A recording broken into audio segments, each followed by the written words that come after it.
Hello guys, मैं आज आपको सिखाने जा रहा हूँ कि how exactly balance sheet tallies.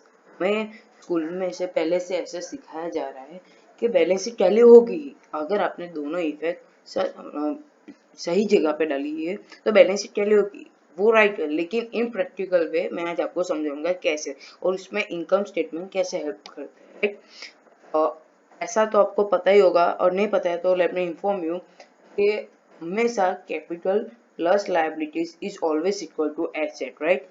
तो अगर मान लेते हैं कि हमारे पास बिजनेस में मशीनरी हम लाए हैं, तो उसके दो पॉसिबिलिटीज हो सकती है। हाँ, तो बिजनेस में क्या ओनर लाया होगा, मतलब कैपिटल लाया होगा, या फिर हमने लोन लिया होगा। तो पहला ऑप्शन है कि मान लेते हैं, क्योंकि कोई भी जब बिजनेस स्टार्ट करेगा तो लोन लेने से स्टार्ट नहीं करेगा, उसके पास होगा तो ही वो डालेगा। तो मान लेते हैं कि पहले हमने ले लिया है कैपिटल 5 लाख रुपीज, 5 लाख। ऐसे तो बैलेंस शीट ये वाली कैली होगी, राइट। अब हमें ऐसा भी दिया है कि हमारे पास कैश बैलेंस है रुपीज 20,000। और ये कहाँ से लाया, ये तो हमने कैपिटल में से नहीं लाया है, क्योंकि कैपिटल 5 लाख और मशीनरी भी 5 लाख है। लेकिन 20,000 आए कहाँ से? तो ऐसी प्लॉट पॉसिबिलिटीज है कि हमने थर्ड पार्टी से लोन ली, या बैंक से लोन ली, या फ्रेंड से हमने थोड़े उधार ले लिए रुपए, ऐसा हो सकता है। तो ऐसा एज्यूम करते हैं कि हमने लोन बैंक से ली, बैंक लोन हुई 20,000 की, राइट। 20,000 की उसकी होगी, तो ये भी टैली होगा। अब मान लेते हैं हमें ट्रायल बैलेंस में क्या है कि एक्सपेंसेस डन रुपीज, एक्सपेंसेस तो नहीं होगा, पर्टिकुलर एक्सपेंस का नाम होगा, लेकिन ऐसा मान लेते हैं कि एक्सपेंसेस लिखा है रुपीज 10,000, राइट। ये हम प्रॉफिट एंड लॉस अकाउंट में दिखाते हैं। First of all profit and loss account, profit and loss account क्या होता है? तो अगर मान लेते हैं कि इस साल हमें कितना एग्जैक्ट प्रॉफिट हुआ है या एग्जैक्ट कितना लॉस हुआ है, वो जानने के लिए हम प्रॉफिट एंड लॉस अकाउंट और ट्रेडिंग अकाउंट को निकालते हैं।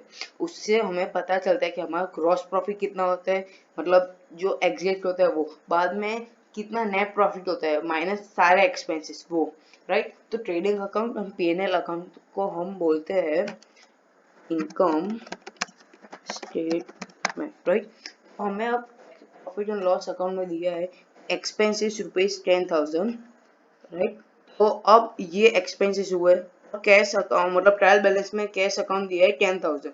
तो ये तो पहले ऐसा होगा कि कैश अकाउंट 20,000 का होगा, उसमें से एक्सपेंसेस माइनस होके तो इसमें हम पहले लिख लेते हैं कि 10,000 का है, राइट। तो ये माइनस होके आएगा होगा ट्रायल बैलेंस में। लेकिन अब ऐसा हो सकता है कि मान लो ये हमने किया, मैंने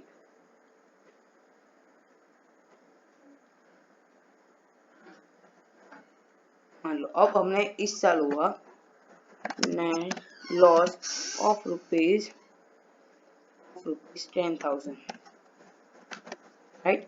ये नेट लॉस हमेशा कैपिटल में से माइनस ही होता है। ऐसा मान लेते हैं कि इस साल हमें हुआ नेट लॉस -10,000, सॉरी माइनस हुआ है net loss, minus net loss यहाँ पे हुआ है 10,000। अब जो अमाउंट होगी, अब 5 लाख है, उसमें से 10,000 में माइनस करने पड़ेंगे, क्यों? क्योंकि कैपिटल है 5 लाख, उसमें से एक्सपेंस हो गए तो वो हम शो नहीं करेंगे। अब 10,000 अपने हो गए हैं, तो अब वो हम मतलब ओनर मतलब बिजनेस ओनर को नहीं देगा। क्या ये अमाउंट है 4,90,000, ये इसका टोटल हुआ 5,10,000, इसका टोटल भी हुआ 5,10,000। सो ऐसे बैलेंस शीट हमेशा टैली होती ही है अगर आपने सही इफेक्ट डाले हैं दोनों को।